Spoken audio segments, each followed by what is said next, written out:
ओम शांति। बाबा good morning. आज बाबा के 8 सितंबर 2020 के महावाक्य हैं। बाबा ने सार में कहा, मीठे बच्चे, अपनी दिल पर हाथ रख कर पूछो कि बाबा जो सुनाते हैं क्या हम सब पहले जानते थे? जो सुना है उसे अर्थ सहित समझकर खुशी में रहो। फिर बाबा ने प्रश्न पूछा, तुम्हारे इस ब्राह्मण धर्म में सबसे अधिक ताकत है। बाबा ने पूछा, कौन सी और कैसे? बाबा ने सार में कहा, उत्तर में कहा, तुम्हारा ये ब्राह्मण धर्म ऐसा है जो सारे विश्व की सद्गति श्रीमत पर कर देते हैं। ब्राह्मण ही सारे विश्व को शांत बना देते हैं। तुम ब्राह्मण कुलभूषण देवताओं से भी ऊंच हो। तुम्हें बाप द्वारा ये ताकत मिलती है। तुम ब्राह्मण बाप के मददगार बनते हो। तुम्हें ही सबसे बड़ी प्राइज मिलती है। तुम ब्रह्मांड के भी मालिक और विश्व के भी मालिक बनते हो। ओम शांति। मीठे मीठे रूहानी सिकिल दे बच्चों प्रति रूहानी बाप बैठ समझाते हैं। रूहानी बच्चे समझते हैं रूहानी बाप एक ही बार हर 5000 वर्ष के बाद आते हैं जरूर। कल्प नाम रख दिया है जो कहना पड़ता है। इस ड्रामा की अथवा सृष्टि की आयु 5000 वर्ष है। ये बातें एक बाप ही बैठकर समझाते हैं। फिर बाबा ने कहा, ये कभी भी कोई मनुष्य के मुख से नहीं सुन सकते हैं। तुम रूहानी बच्चे बैठे हो, तुम जानते हो बरोबर हम सभी आत्माओं का वो बाप है। बाप ही बच्चों को बैठकर अपना परिचय देते हैं जो कोई भी मनुष्य मात्र नहीं दे सकते। कोई को पता ही नहीं है कि गॉड व ईश्वर क्या वस्तु है, जबकि उनको गॉड फादर कहते हैं। तो बहुत प्यार होना चाहिए ना। बेहद का बाप है तो जरूर उनसे वर्षा भी मिलता होगा। अंग्रेजी में अक्षर अच्छा कहते हैं हेवनली गॉड फादर। हेवन कहा जाता है नई दुनिया को और हेल कहा जाता है पुरानी दुनिया को। फिर बाबा ने कहा, परंतु स्वर्ग को नहीं जानते हैं। सन्यासी तो मानते ही नहीं है। ये वो कभी ऐसे नहीं कहेंगे कि बाप स्वर्ग का रचयिता है। हेवनली गॉड फादर, ये अक्षर बहुत मीठा है और हेवन है भी मशहूर। तुम बच्चों की बुद्धि में हेवन और हेल का सारा चक्र, सृष्टि के चक्र के आदि मध्य अंत का राज बुद्धि में फिरता है। फिर बाबा ने कहा, जो जो सर्विसेबल है ना, सभी तो एक रस सर्विसेबल नहीं बनते हैं। तुम अपनी राजधानी स्थापन कर रहे हो। फिर से तुम कहेंगे, हम रूहानी बच्चे बाप की श्रेष्ठ ते श्रेष्ठ मत पर चल रहे हैं। ऊंचे ते ऊंचे बाप की ही श्रीमत है। श्रीमत भगवत गीता गाई हुई है ना। ये है पहले नंबर का शास्त्र, इसीलिए उसको कहा गया सर्व शास्त्रमयी शिरोमणि गीता। बाप का नाम सुनने से ही झट वर्षा याद आ जाता है। ये दुनिया में और कोई नहीं जानते कि गॉड फादर से क्या मिलता है। अक्षर कहते हैं प्राचीन योग, परंतु समझते नहीं है कि प्राचीन योग किसने सिखाया। वो तो श्री कृष्ण ही कहेंगे, क्योंकि गीता में श्री कृष्ण का नाम डाल दिया है। अभी तुम बच्चे समझते हो बाप ने ही राजयोग सिखाया, जिससे सभी को मुक्ति और जीवन मुक्ति प्राप्त होती है। ये भी समझते हो कि भारत में ही शिव बाबा आया था। उनकी जयंती भी भारत में ही मनाते हैं, परंतु गीता में नाम गुम होने से महिमा गुम हो गई है। गीता में जो नाम बाबा कहते हैं ना कि मेरे बदले मेरे बच्चे का नाम डाल दिया, श्री कृष्ण का नाम डाल दिया, इसलिए बाबा कहते सारी महिमा ही गुम हो गई। जिससे सारी दुनिया को सुख शांति मिलती है, उस बाप को भूल गए हैं। इनको कहा जाता है एक भूल का नाटक। बहुत बड़ी भूल, महान भूल बाबा जिसको कहते हैं। बड़े से बड़ी भूल ये है जो बाप को नहीं जानते हैं। कभी कहते वो नाम रूप से न्यारा है, फिर कहते कचमच अवतार है, ठीकर भीतर में है। भूल में भी भूल होती जाती है। सीढ़ी नीचे उतरते जाते हैं, कला कम होती जाती है, तमो प्रधान बनते जाते हैं। ड्रामा प्लान अनुसार जो बाप स्वर्ग का रचयिता है, जिसने भारत को स्वर्ग का मालिक बनाया, उनको ठीक कर भीतर में क्या देते। फिर बाबा ने कहा अभी बाप समझाते हैं तुम सीढ़ी कैसे नीचे उतरते आए हो, कुछ भी किसी को पता नहीं है। ड्रामा क्या है पूछते रहते हैं। ये दुनिया कब से बनी है, नई सृष्टि कब थी, तो कह देंगे लाखों वर्ष एगो, माने पहले थी।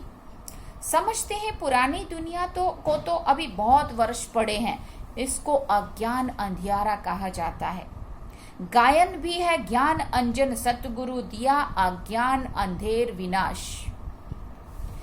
तुम समझते हो रचयिता बाप जरूर स्वर्ग ही रचेंगे ना। बाप ही आकर नरक को स्वर्ग बनाते हैं।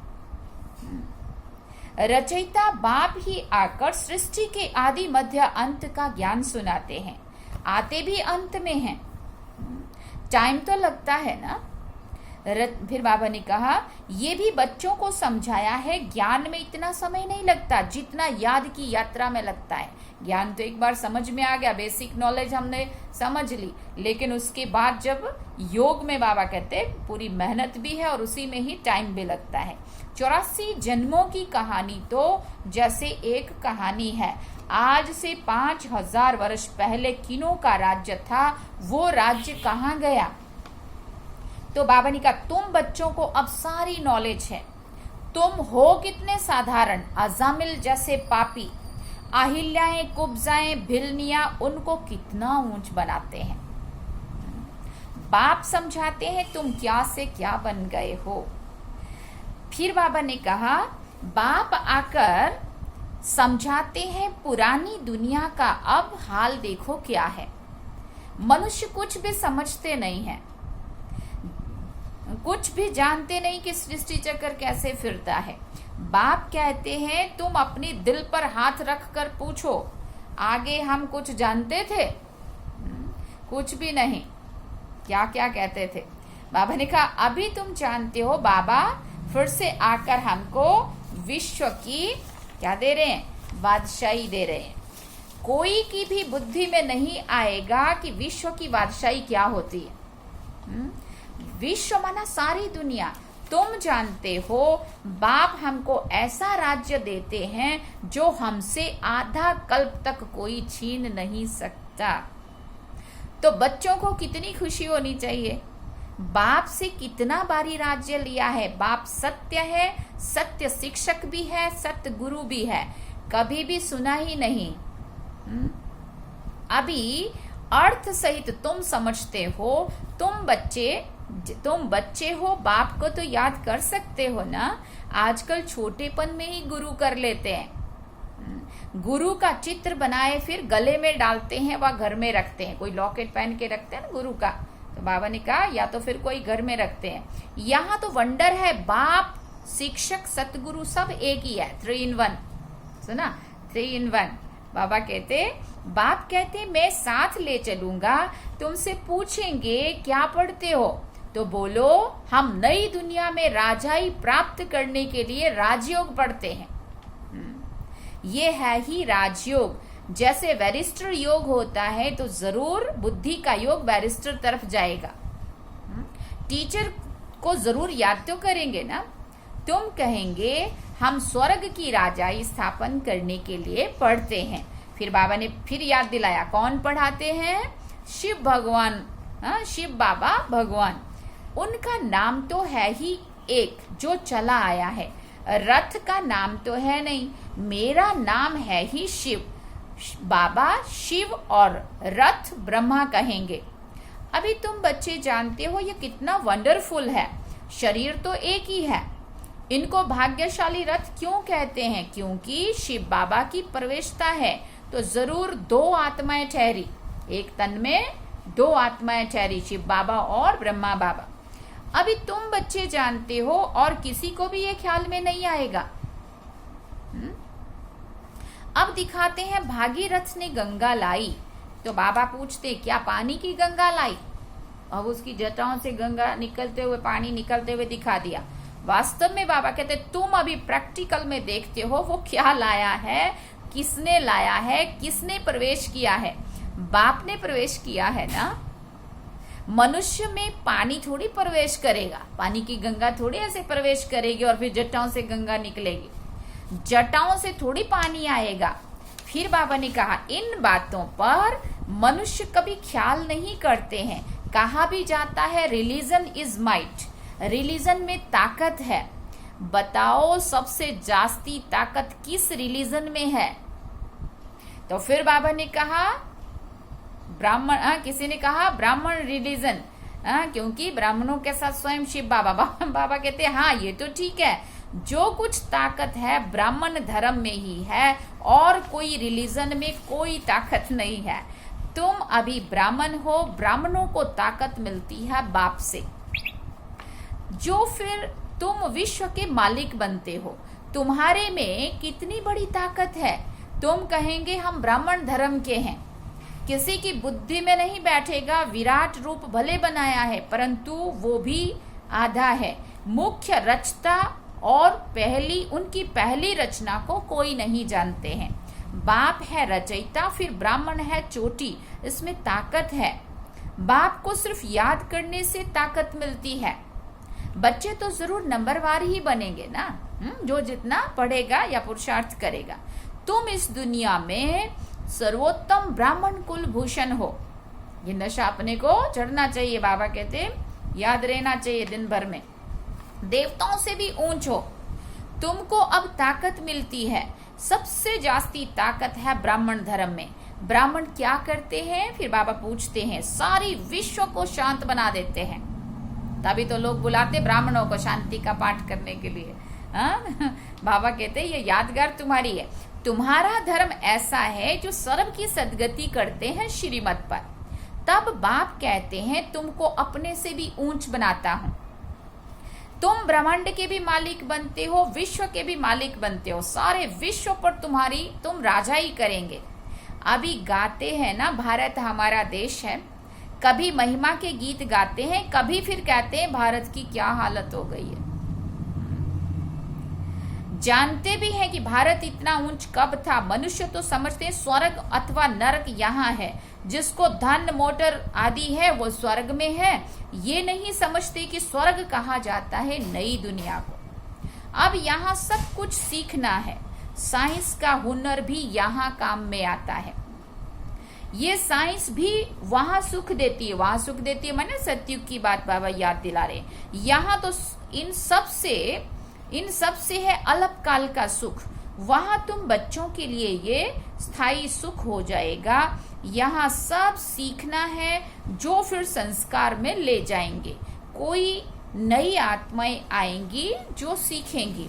यहाँ के बच्चे ही साइंस सीखकर फिर वहां चलते माना सतयुग में बहुत होशियार हो जाएंगे। सभी संस्कार ले जाएंगे, फिर वहां काम में आएंगे।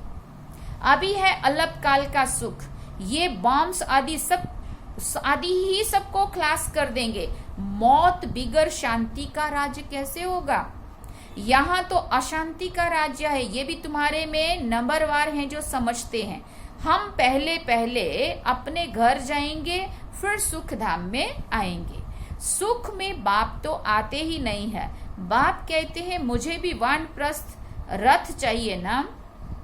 भक्ति मार्ग में भी सभी की मनोकामनाएं पूरी करता आया हूँ। संदेशियों को भी दिखाया है कैसे भक्त लोग तपस्या पूजा करते हैं। देवियों को सजाए पूजा आदि कर फिर क्या करते हैं? समुद्र में डाल देते हैं, डुबो देते हैं। कितना खर्चा होता है? पूछो ये कब से शुरू हुआ तो कहेंगे ये तो परंपरा से चला आया है। पूजा आदि कर परंपरा से चला, कितना भटकते रहते हैं। ये भी बाबा ने कहा फिर सब ड्रामा में नूंद है, ये होना ही है। बाबा बार बार बच्चों को समझाते हैं, हम तुमको बहुत मीठा बनाने आए हैं। देवताएं कितने मीठे हैं, अभी तो मनुष्य कितने कड़वे हैं। जिन्होंने बाप को बहुत मदद की थी उन्हों की पूजा करते रहते हैं। पूजा, तुम्हारी भी पूजा होती है, पद भी तुम ऊंच पद प्राप्त करते हो।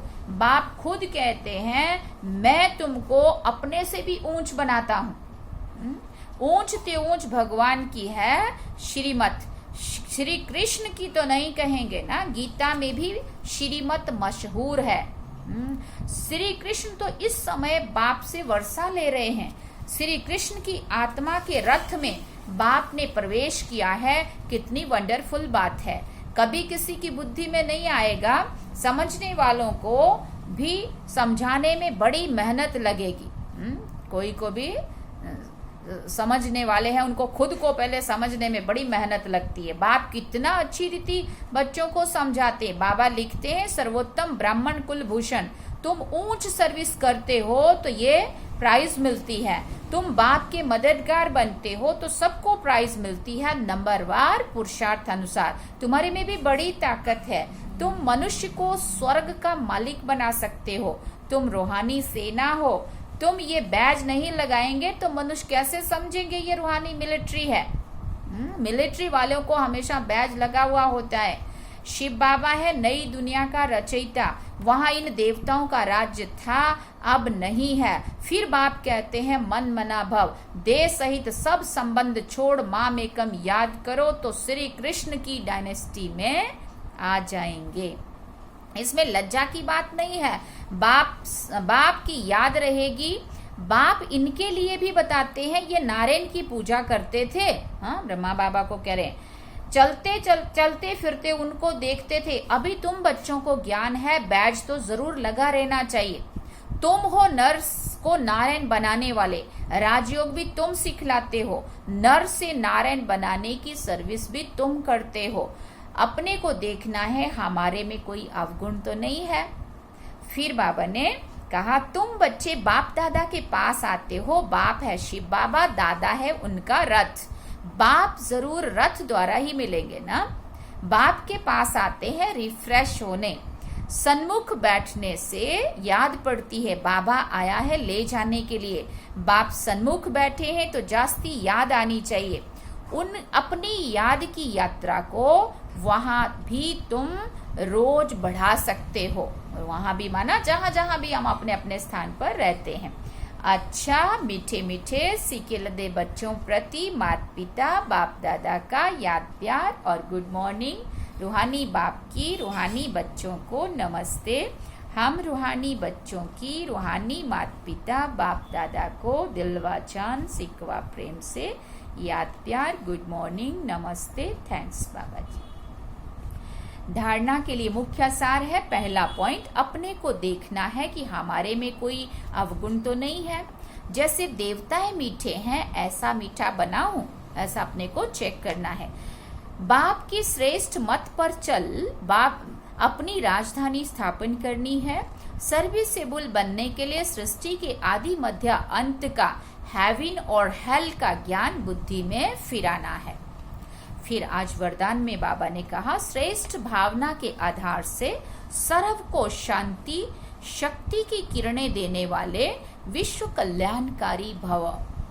जैसे बाप के संकल्प व बोल में नैनों में सदा कल्याण की भावना व कामना है, ऐसे आप बच्चों के संकल्प में विश्व कल्याण की भावना व कामना भरी हुई हो। कोई भी कार्य करते विश्व की सर्व आत्माएं इमर्ज हो। मास्टर ज्ञान सूर्य बन शुभ भावना व श्रेष्ठ कामना के आधार से शांति व शक्ति की किरणें देते रहो, तब कहेंगे विश्व कल्याणकारी। लेकिन इसके लिए सर्व बंधनों से मुक्त स्वतंत्र बनो। फिर बाबा ने स्लोगन में कहा मैं पन और मेरापन यही दे अभिमान का दरवाजा है, अब इस दरवाजे को बंद करो। क्या सुना?